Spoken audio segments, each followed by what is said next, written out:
It's all about the start and the sitting down. It is, and you can tell so much about a horse's balance. I don't have to duck. You can tell so much about how they're stopping. You can almost gauge a horse's balance on their stop. That's very pretty. Yeah. Very pretty. Run, Cameron, run! Lisa summed it up well there by saying how a horse stops and backs up tells us a lot about his ability to carry his weight on his hind end.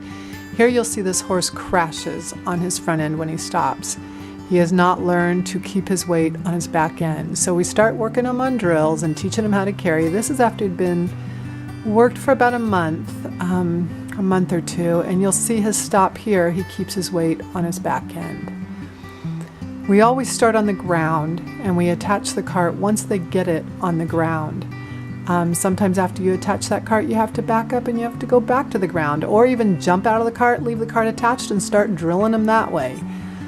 But we'll just trot short distances, ask him to stop and back up, and when he progresses in his lesson, then we go over and tell him he's a good boy, or quit altogether, quit on a good note. Here Jesse goes over and tells him he's a good boy, and he wants to quit altogether. Good boy. He's like, oh, good. Now you got me. Funny character. Anyway, he's going to go back to more drills this day.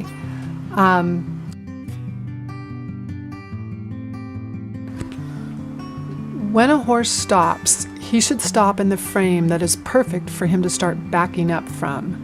So that's how you know if his stop, if he's in the correct position when he stops. When he stops and backs up, he rounds his back. And that's important again because his back legs are then underneath him. He is engaged, he's tracking up from the behind, and he's better able to balance. You don't want him to rely on your hands to pull him back. You want him to get to the point where he moves back in carriage without you pulling him. If he can move backwards in carriage, then he can also move forward in carriage. So those are some of the things you're looking for. This horse right now is scuttling back. He's not picking up his feet on his own. He's resisting. So we will continue to drill him there. That was a little bit better. He's backing, he's just keeping the reins soft there, and he's backing up a little bit better.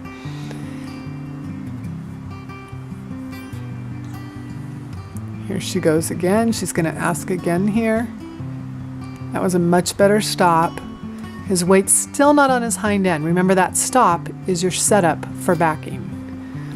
I always, when we're working horses, I tend to say that our stop doesn't mean stop. It means back up. And when we stop, it is, I'll look at a spot in front of me and I'll think, okay, there's a bar, or there's my end line, and I will stop the bit right there. It isn't that I pull back, I just stop the bit from moving.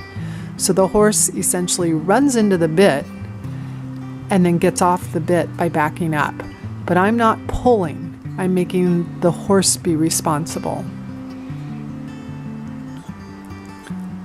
So Jesse continues to work Mojo.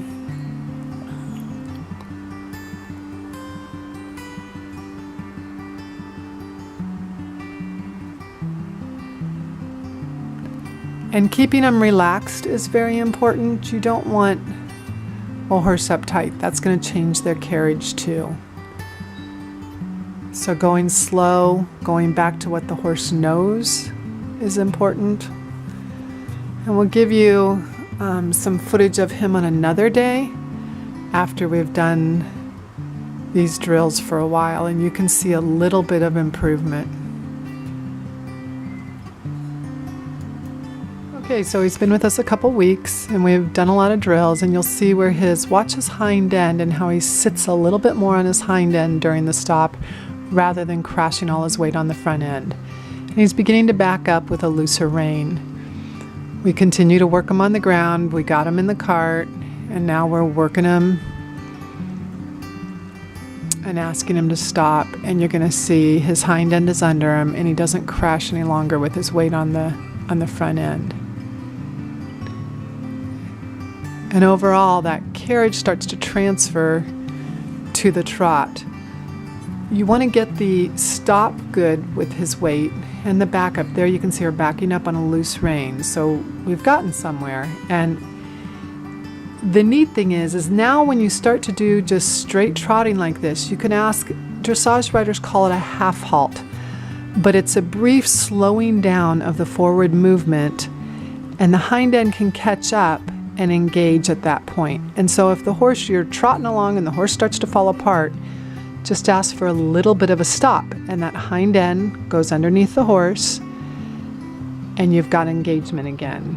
So it's a subtle correction and a rebalance, and that's the goal.